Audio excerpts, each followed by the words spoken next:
Phil, and welcome once again to my Sustainable Ventura County Farmer of the Month. Today we're here in lovely Camarillo, California at McGrath Family Farm. I'm sure you've seen it. It's just off the 101 on Central Avenue, and we are going to take you around one of the most charming family farms in Ventura County. We will be talking to Phil McGrath today, and we will be going to all the little nooks and crannies of the farm. McGrath Family Farm's organic fields are all behind me, and they are stunning and just picturesque. There's wildflowers growing amongst the organic strawberries, and then off in the distance you have some farm workers. And I really want to emphasize that without our farm workers of Ventura County, none of our agriculture and farming would be possible. They work so hard. They do a lot of the planting, picking, packing, and so many hands touch our food before it gets to our plate in Ventura County. And over there you can see them planting off in the distance, and I just have such an appreciation for them, and I hope you do too. Hi, I'm here with Phil McGrath, my Ventura County Sustainable Farmer of the Month. And Phil, I don't know if you know, I grew up on a farm in upstate New York. My whole childhood and youth was spent on a farm. Really? And 3 years ago I came here and I was started to teach kids about agriculture and farming, and I consistently heard people say, well, have you talked to Phil McGrath yet? Have you talked to Phil McGrath yet? Have you met Phil McGrath? And I so don't know why they said. so I'm very happy to be here with you today. Thank you, Mary. And can you tell me a little bit about the history of McGrath Family Farms? Sure. Excuse me. My great-grandfather came to California in 1867, and I think it was around the early 1870s he settled here and developed a farm operation that went from the Santa Clara River to Wainimi all along the coast, and he had 5,000 acres. 5,000 acres in Yeah. 1870. Yeah, well, I mean, he accumulated, I think he died in 1925, I'm not sure. And then he had 11 children, and they built on his farming operation.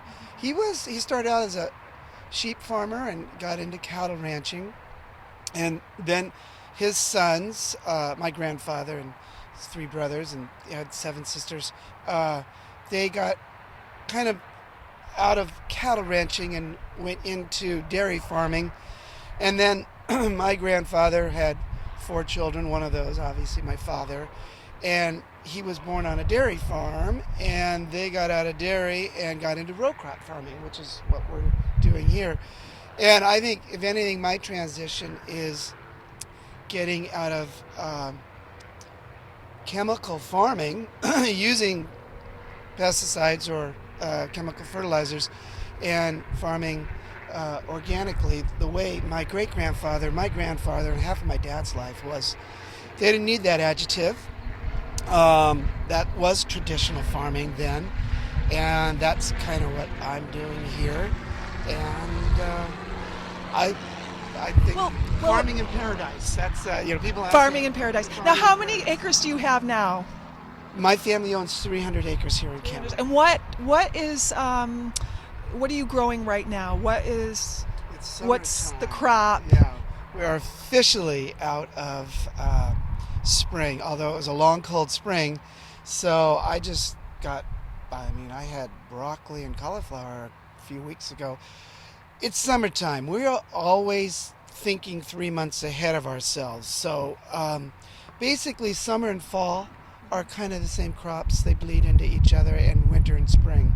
Right now I see a lot of strawberries behind us here, and I see some squash. Yeah, but strawberry season is springtime. Right. And there's 2 strawberries in the world of strawberries. I mean, there's thousands, but there's ever-bearing strawberries and on-cycle strawberries. These are ever-bearing strawberries. These are called seascapes.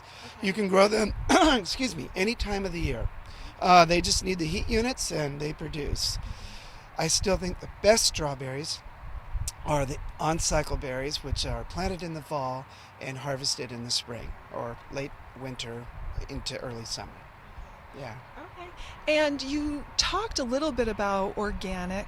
So, organic is obviously very important to you. You've mentioned it to me a few different times. What sustainable practices do you follow in addition to be organic?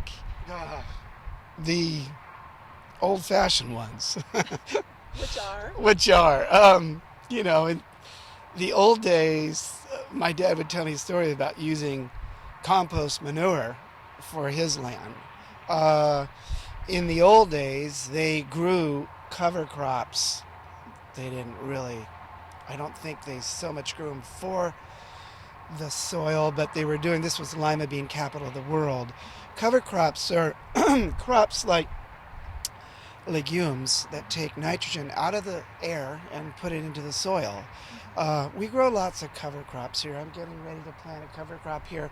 Wherever you see my strawberries, there was a cover crop, usually a mustard, legume, sorghum, or barley oat mix, just to get carbon matter into the soil and to put nitrogen into the soil prior to planting any long-term crops.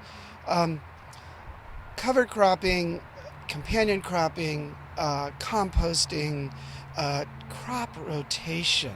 Yeah, I'm seeing a lot of diversity here. You've got, are these pollinators? Are these attracting pollinators? Of course, any crop that's more than 6 months, which really are my strawberries or my permanent flowers, will be lined with flowers just to bring in beneficials and help with pollination. But we grow, I farm 30 acres and I plant 3 acres on 30 acres, rotating 3 acres everywhere, of 50 different things once a month. That's amazing, all that diversity, because normally in Ventura County we see a lot of monocropping, which serves its purpose too. Yeah. I mean, these you can get by, but Ventura County used to be the most diverse county in California. There was a time we had over 75 commercial products out of this county, and now we are weeding that down to just the crops that we make money on, and there's nothing wrong with that. It's just that most of those crops are luxury crops. Most of those crops do take more water, more chemicals, and more labor than other crops. So 50 Yeah. different crops is pretty amazing. Now, I know that at McGrath Family Farms, education is very, very important to you. Now, why is educating the youth of Ventura County so important and dear to you? we all know that answer. Obviously, education is going to save agriculture in this county, and yeah, we are trying to set this farm up, obviously with the market center, and we have an old schoolhouse there that kind of represents education. We use it for our office and sales facility. And you bring a lot of kids through here on tours. Yeah. How many children came through here last year? Last year, I think we had probably 1,500 to 2,000, but about 4 or 5 years ago, I had over 4,000, 5,000 kids.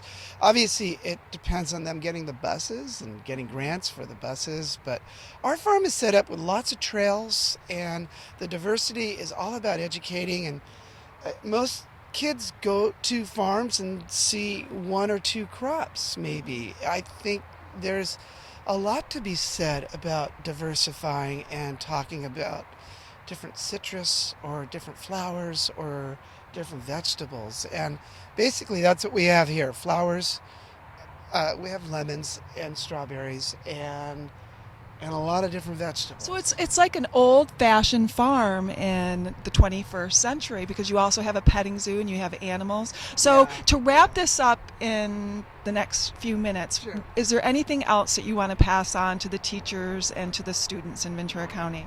Well, this farming here is very different to all the other farmers, and I know why the other farmers are farming that way. We're all just trying to get by. It's tough, but what I'm doing here is called direct marketing. I don't have a middleman. The direct marketing program of California started in 1978. this is all about going to farmer markets, going to restaurants, selling roadside, and having a community-supported ag program. This is what old farmers used to do. I mean, I know my grandfather used to go down to LA Market and sell product down there. What Ventura County farmers markets can we find your produce at?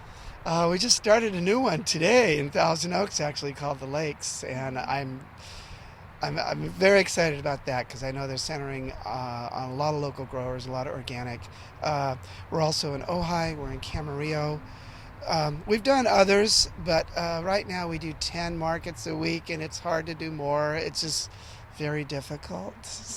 So buying local, buying from your local Ventura County farmers. I'm sure Phil McGrath would love to see you at the farmers markets. And now he's going to bring us over to his produce stand so we can see what he sells right here off the 101. Good. Okay.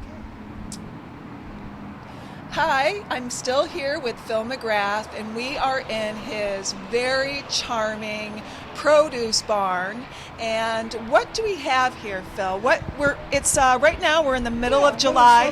Middle of July. We've got some summer onions, scallions, dandelion greens, purple top turnips, red leaf lettuce. I think it's new red fire. Nantes carrots, sunflowers. We're just getting into our heirloom tomatoes. We have about 5 or 7 different types of heirloom tomatoes. Oh. It's just the presentation in here, it really brings me back to the old-fashioned farm nice. Stands, and everything is clean and fresh and beautiful. Every day. And you're really doing a service for our community. It's a little bit different. You're bringing the farmer to the people. It's such a trend right now, but you've been doing this for a long time, and your family's been doing it a long time. So it's not a trend for you. It's something that you're very passionate about. We had a produce stand. Well, I sold lemonade off 101 highway in the 50s. But we've had a You're not that old. I am. I am. We've had a produce stand here since the mid-60s. And this one, thank you for calling it correct. It is a barn. Many people walk in here and think it's a lodge or a church. I go, no, it's a horse barn, and it's supposed to look like an old barn, and it's clean and full of produce, and it's been here. This is going on our 4th year, and it's nice to be obviously 50 miles from Los Angeles, 30 miles from Santa Barbara, off of 101 freeway. I kind of the more I got older and realized the potential of 101, direct marketing was obviously a great way for us to go, and education. Well, if you've never been here, please stop by. It's charming, it's beautiful, and many options are available to you here. There's gorgeous produce, fruits and vegetables galore. So thank you, Phil McGrath, and thank you, Ventura County. Thank you very much. Thanks for coming too. All right.